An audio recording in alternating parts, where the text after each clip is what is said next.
मुझे दुख और तकलीफ इस बात की है कि मैं अगर हिसार में आऊं और आपसे ये कहूं कि मुझे हिसार के किसी म्युनिसिपल स्कूल में चपरासी बना दो, तो आप कहोगे राजीव भाई आपकी क्वालिफिकेशन क्या है, और मैं कहूं मेरी कोई क्वालिफिकेशन नहीं है, तो आप मुझे म्युनिसिपल स्कूल का चपरासी भी नहीं बनाओगे। और कल को मैं हरियाणा का चीफ मिनिस्टर बन के आ गया, तब क्या करोगे?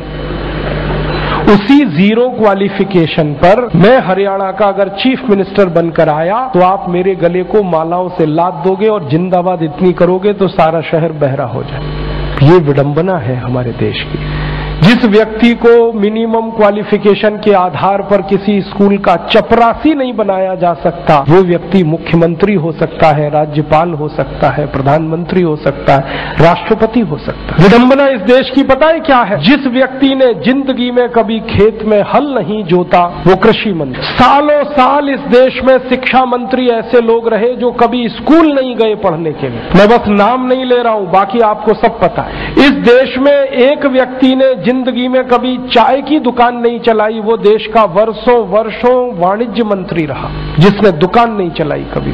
फाइनेंस का जिसको ABCD नहीं आता वो सालों साल इस देश में वित्त मंत्री रहता है। जिसने कभी अपने बेटे और बेटियों को भारत की सेना के लिए भेजा नहीं कुर्बान होने को, वो देश का रक्षा मंत्री हो सकता है। और जिसको अपनी रक्षा करने के लिए सैकड़ों जवान लगते हैं वो देश की क्या रक्षा करेगा?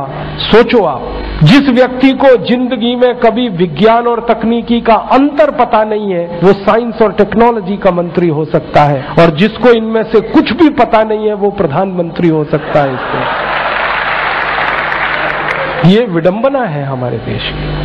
अज्ञानी व्यक्ति ज्ञानियों पर शासन कर सकता है, और हमारे शास्त्रों में कहा गया है, वेदों में कहा गया है कि अज्ञानी व्यक्ति जब ज्ञानियों पर शासन करे तो समझ लेना देश और समाज का बंटाधार ही होना है। हमारे देश में यही हो रहा है। हर अज्ञानी ऐरा गहरा नत्थू खैरा जो किसी नेता की चप्पलें उठाता था, जो किसी के जूतों में पॉलिश करता था, जिसने कभी किसी नेता के घर में रोटियां बना के खिलाई, वो राष्ट्रपति पद तक लोग पहुंचे हैं। ऐसी स्थिति हमारे देश में। उनकी क्वालिफिकेशन ही एक है कि कभी किसी बड़े नेता के रसोई में रोटियां बना के खिलाई तो राष्ट्रपति हो जाओ भैया। ऐसी बंदर बांट मची है इस देश में। और ये उस देश में जिसकी आजादी के लिए 7,32,000 लोग कुर्बान हुए हैं, उस देश में। मुझे बहुत दुख होता है, तकलीफ होती है। अभी एक सच्ची घटना मेरे साथ घटित हुई। मैं एक दिन कानपुर गया था, तो कानपुर के रेलवे स्टेशन पे उतरा। उतरने के बाद शहर में बाहर आने के लिए नीचे पुल पर से उतर के आया तो एक छोटी सी चाय की दुकान थी। उस पर एक बेटी और एक माँ और एक छोटा सा बेटा आपस में बात कर रहे थे। वो क्या बात कर रहे थे? वो कह रहे थे, माँ हम गरीब क्यों हैं? तो कान में मेरे शब्द पड़ गए। मैंने कहा ये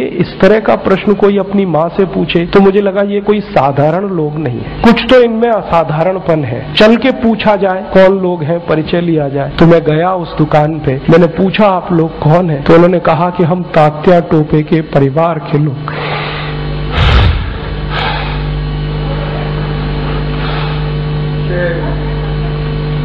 हमारे देश में तात्या टोपे के परिवार के लोगों को चाय बेचनी पड़ी और गद्दारों को सिंहासन मिले।